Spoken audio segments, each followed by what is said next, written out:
Hey kids, tired of being nice to everyone?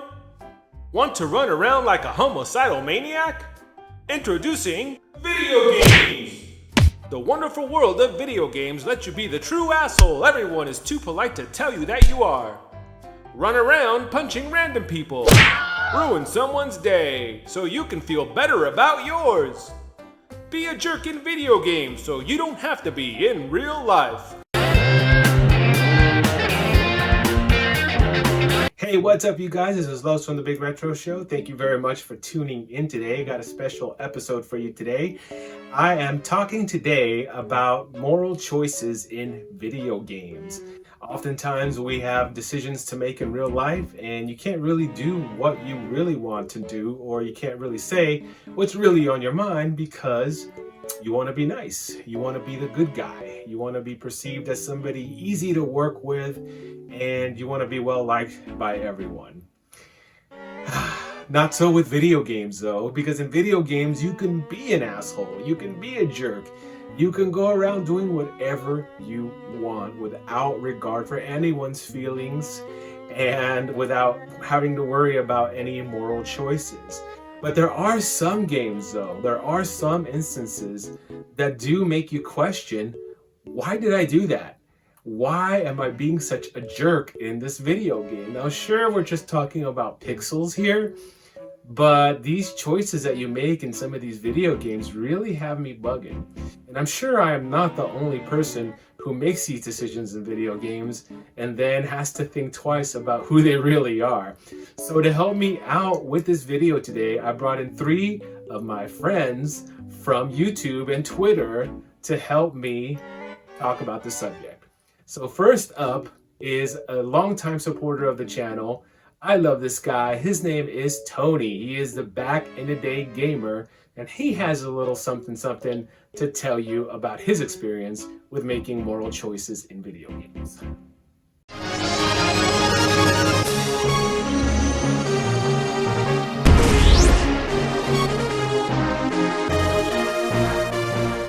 What's happening, YouTube? Back in the day gamer here. Now when Los asked me to be part of this collaboration, I obviously wanted to, but I almost had to say no. Because Back in the Day Gamer is not just a clever name for my channel. I almost exclusively only play games from back in the day. Aside from a tiny little percentage of Switch, which I got basically to play ports of old arcade games from back in the day, the newest game I have is I probably have a dozen PlayStation 2 games. That's as new school as back in the day gamer gets. But anyhow, I almost had to say no, because in 8 and 16-bit games, there really aren't any choices for you to be the bad guy, except one that came to mind after putting some thought into it. And that is right here on this guy, Punisher on the NES. Made by the dreaded Rainbow. Yes, that's right, LJN. Punisher's a pretty decent game, but we're not here to review the game. We're here to talk about one part. You're the Punisher, and you're blasting away bad guys. There happens to be one guy in the game that is not a bad guy. That's right, the saxophone player. Just sitting on the stoop, minding his own business, playing some jazz.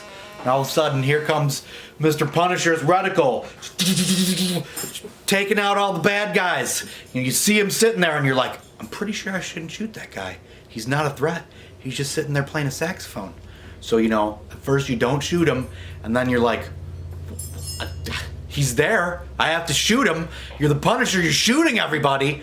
So, are you good? Are you bad? What are you going to do? You shoot him.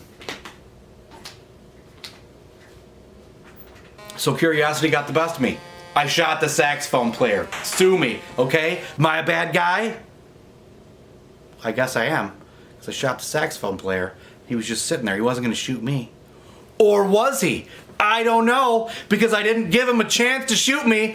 I'm the Punisher. I'm punishing bad guys. He's hanging out with all bad guys, right? 99.9% of the rest of the people in the game are bad. He's just sitting there. What? Am I to assume He's a good guy just because he's not trying to shoot me? Maybe he's waiting until my back's turned and he's gonna pop a gun out from under that saxophone and shoot me. So I shot him first before he got to me, because that's what you're supposed to do in the game, is shoot people. So why is this saxophone guy there if you're not supposed to shoot him? Do I feel bad? No. Does that answer your question, Los? Well, yes, Tony, that does answer my question. And I have to say, Tony, that saxophone player had it coming. You are who you hang out with, and this guy was hanging out with the wrong crowd. So what's the Punisher supposed to do? I think you made the right decision there, buddy. Up next is another good friend of mine. His name is Turbo Joe. Turbo Joe, take it away. What is up, everyone? Turbo Joe here. I want to thank Lowe's from the Big Retro Show for having me on, and I get to share with you guys my story of the very first time I can recall having to make a decision in video gaming. So you have to go back to Christmas of 1991. I was about 14 years old, and growing up in the 80s, I was drawn to like the hero's journey type of programming on TV or in movies. The virtuous hero, whether it be Superman, Spider-Man, Luke Skywalker from Star Wars, in cartoons, He-Man, Thundercats, later on Ninja Turtles. So I always was drawn to the heroes. So fast forward to 91, Streets of Rage, amazing. I get that for Christmas. Lucky young teenager. And it's not taking me long before me and my little brother are getting through the beat 'em up, and we get to the end and we're faced with that decision. So this was like the first time I can recall having to make a decision in a video game where he asks you, the lead henchman from the mafia, that gang in Streets of Rage, he asks you, I forget what his name is, Mr. X or whatever his name is. He maybe that's just Kung Fu Mr. X. I don't know, but anyway, he asks you if you want to join, his gang. And I, to this day, up until making this video, I had always picked, no, I'm not going to join your gang. Stick right up your ass, And, so I never knew what would happen, if you picked yes. Up until, the making of this video, I decided, to find out what happens if you hit yes, I'll join your gang. And I found out for the first time now that you get dropped down to level 6 and you have to continue going. So apparently there's a bad ending, because I saw in the sound test, I was going through the sound test, music sound test, and I noticed there's a bad ending. So now I'm curious to I get a little carried away when I'm drinking it. Lots of coffee and telling stories. But yeah, anyway, I'm curious now to continue it through another time around, and see what happens. What happens with you get the bad ending. So anyway, yeah, that's my story. First time I had to make a decision in a video game. And yeah, thank you, Lowe's, for having me on. I hope you guys enjoyed the story. And I'll talk to you guys on the next one. Or, check out Turbo Joe if you want to see more. Thank you, everyone. Peace. Well, Joe, I have to say that you made the right decision in your first playthrough of Streets of Rage. I mean, they knocked you all the way back down for agreeing to join their gang. Now, how messed up is that? How messed up is that? Anyways, guys, up next, I have Shinobi Nando, another one of my friends. Shinobi Nando is going to be talking to you guys about the Mass Effect series. Take it away, Shinobi. Well, yes, for those of you familiar with the series, you can very easily go throughout your entire playthrough, simply choosing the top answers, the paragon choices. But BioWare has always loved to throw us a curveball, and none more so than the Mass Effect series. Now, the main reason I chose this game is, unlike most others, your decisions don't just affect, your moral dilemmas don't just have consequences in the game you're playing, but will carry across the entire series. Sometimes you can make a decision and not see the outcome for nearly 3 games. It could be simple things like whether or not you're going to punch a reporter in the face for asking discriminatory questions, which teammate you're going to choose to do what and hold the line in a suicide mission, saving an entire fleet of your own people, or choosing the more diplomatic approach of maybe saving the flagship of the Citadel fleet holding the Council. This is exasperated even more by the fact that being bad in Mass Effect is not really actually being bad. As Paragon has always been described more as doing things by the book, and Renegade is just that. You're more of a get things done kind of gal or guy. It's not so much evil as it is by any means necessary. To the outsider, these decisions might seem very black and white or red and blue in the case of Mass Effect, as conversation choices are literally coded red or blue depending on if they're Paragon or Renegade. As I said before, there's some decisions where you just don't know until you get to maybe the second or third game. And even then, it might not play out the way you thought it would. So for that reason, Big Retro Show, if I had to choose one game that gave you the hardest moral decisions, the biggest moral dilemmas, I'd have to say it's Mass Effect. Well, Nando, I can't say that I've ever played the Mass Effect series, but your description of it makes it seem like this game has tough choices to be decided on, and the choices persist throughout the entire series, so you kind of have to be careful as to what you're doing in this game, otherwise it's going to affect your experience. And you know, I kind of like how it is in life. You know, you can't really tell anyone off at work or otherwise, or else, you know, you'll probably be out of a job. Anyhow, guys, make sure that you guys subscribe to those 3 channels, to Back in the Day Gamer, to Turbo Joe, and to Shinobi Nando, and show them some love. I'm gonna go ahead and link their channels in the description. So now I guess it's time for me to share my story about my morally abject choices in video games. It wasn't always popular to be the bad guy, but nowadays it's common to play as a jerk in video games. We see it in games like Witcher 3 Wild Hunt, the Fallout series, and GTA 5 of course. But it wasn't until Grand Theft Auto 3 that I actually started liking it. The game changed my perception of being a bad guy in video games, and all of a sudden it was cool. In Grand Theft Auto 3, it was okay to murder because you were murdering bad guys. With the exception of the stupid pedestrian that would get in your way as you were speeding down the highway, most of the bad guys you killed in the game were bad guys themselves. I didn't feel bad about killing an innocent NPC here or there because it was all in good fun, and after all, it was just a video game. It wasn't until playing Knights of the Old Republic that I had a serious problem playing as a bad character. Almost as soon as you start playing Knights of the Old Republic, you are given dialogue choices that are downright asshole-ish.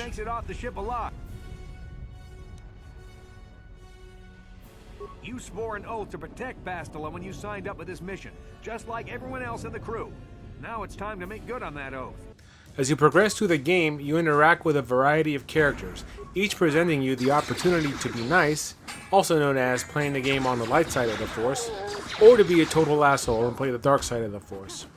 You can also play the game neutrally by making both good and evil choices, but what is the fun in that? Anyhow, there is a part in the game that really made me question the way I was playing it.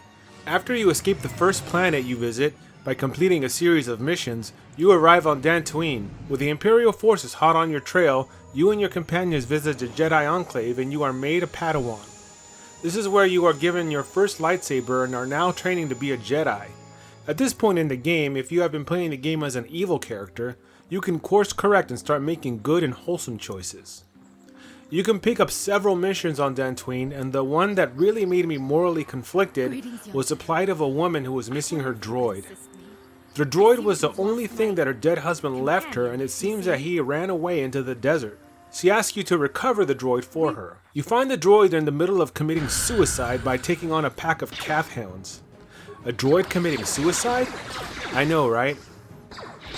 After heroically rescuing the droid from the ugly-ass calf hounds, he informs you that he escaped from the woman because she was getting too attached to him. He felt that she was so attached, she was unable to move on from the death of her husband and find love again with an actual human being.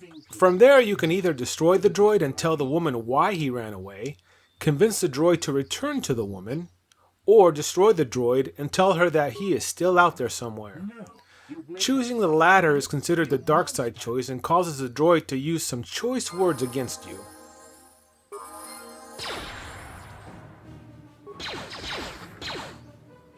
After destroying the C-3PO wannabe, you return to the woman and inform her that the droid is still out there somewhere, truly keeping her hope alive. My droid is still missing. I can feel him like a hole in my aching heart.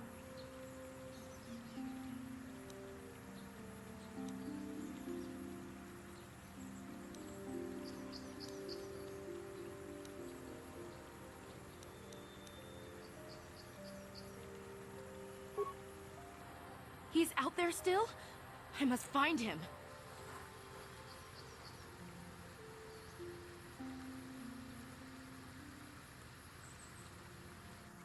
Why did you do that? Sometimes I just can't understand how you can be so cruel.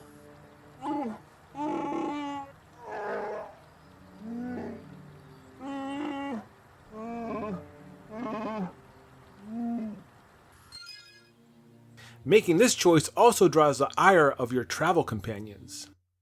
I don't know why, but this mission really got to me. How could I be such a monster? I vowed to play the game, this time being the nice guy, and giving the woman a new lease on life by destroying the droid, telling her why he did it, and paving the way for her to meet a real-life person she can love. Now, I played the role of a bad guy many times in games like The Witcher 3: The Wild Hunt and Fallout, and I never got as morally conflicted as I did playing Knights of the Old Republic. In fact, I always try to look at both sides of the argument and make the decision that I think I would make in real life. Most of the time that decision is good, but there are some times when it's bad. And that's going to do it for the Big Retro Show today, guys. I hope that you enjoyed this episode. Make sure that you show the channels featured in this episode some love by going over there and subscribing to their channel, commenting on their videos, liking, and you guys know what to do. Anyways, guys, thank you very much for joining us today, and I hope that you got something out of this episode. And I want to know in the comments, when you had to make a morally object decision, did you feel bad about it? What game was it? And do you wish you would have decided otherwise? Until the next one, guys, I will see you on the Big Retro Show. Peace!